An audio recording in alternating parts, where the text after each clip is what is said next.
Hello everyone. इससे पहले हम 2 चैप्टर पढ़ चुके हैं। उसमें हमने फोटोसिंथेसिस हायर प्लांट पढ़ा है और रेस्पिरेशन प्लांट पढ़ चुके हैं। अब हम पढ़ते हैं plant growth and development. Plants में ग्रोथ कैसे होती है और डेवलपमेंट कैसे होता है, ये इस चैप्टर में पढ़ेंगे। प्लांट में ग्रोथ एक परमानेंट और इरिवर्सिबल प्रोसेस है।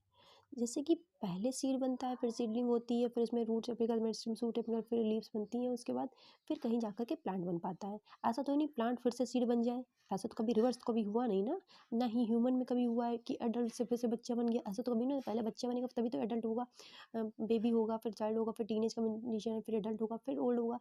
ऐसे होता है ना, कभी रिवर्स तो होता नहीं है, ओल्ड से एडल्ट हो जाए, एडल्ट से बच्चा बन जाए, ऐसा तो कभी कभी नहीं हुआ। तो ये एक इरिवर्सिबल प्रोसेस है और परमानेंट प्रोसेस है।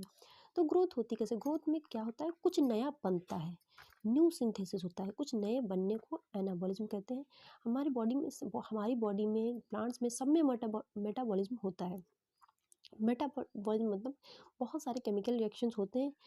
एक होता है एनाबॉलिज्म, एक होता है कैटाबॉलिज्म। एनाबॉलिज्म का है कि कुछ नया बनना, न्यू सिंथेसिस होना एनाबॉलिज्म। कैटाबॉलिज्म मतलब कुछ टूटना, कुछ ब्रेक डाउन होना, तो कैटाबॉलिज्म उसको कहते हैं। तो एनाबॉलिज्म हो गया न्यू सिंथेसिस होना। इसमें या तो इंट्रासेलुलर कुछ बन रहा है या तो एक्स्ट्रा सेलुलर कुछ बन रहा है। इंट्रासेलुलर में हम देखते हैं, इस सेल लेते हैं, एक प्लांट सेल लेते हैं। प्लांट सेल में देखते हैं कि ग्रोथ होती है, उसमें क्या होता है, प्रोटोप्लाज्मिक ग्रोथ है।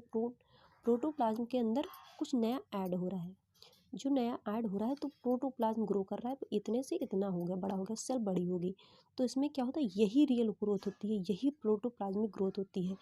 लेकिन प्रोटोप्लाज्मिक जो ग्रोथ होती है, इसको हम इजीली मेज़र नहीं कर सकते, नॉट इजी टू मेज़र। ये मेज़रेबल नहीं है, इजी मेज़र नहीं कर सकते हैं। तो हम ग्रोथ को मेज़र कैसे करेंगे, कैसे ग्रोथ हो रही है कि हमें पता कैसे चलेगा? तो ग्रोथ के लिए कुछ और पैरामीटर्स हैं, वो उससे हम देख सकते हैं कि ग्रोथ हो रही है। ग्रोथ मेज़रेबल क्वांटिटी है, पर प्रोटोप्लाज्मिक ग्रोथ को हम इजीली मेज़र नहीं कर सकते हैं।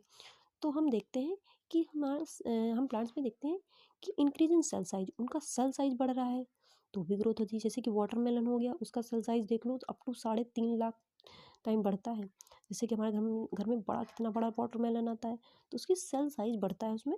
Increase in fresh weight and dry weight, fresh weight dry weight भी देख सकते हैं। Increase in length, pollen tube की लेंथ देख सकते हैं।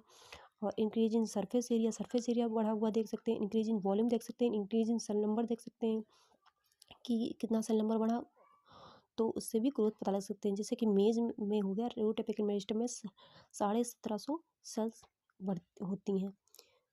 तो ये हो गया हमारा ग्रोथ। हम किस तरीके से देख सकते हैं ग्रोथ कैसे हो रही है, कैसे मेज़र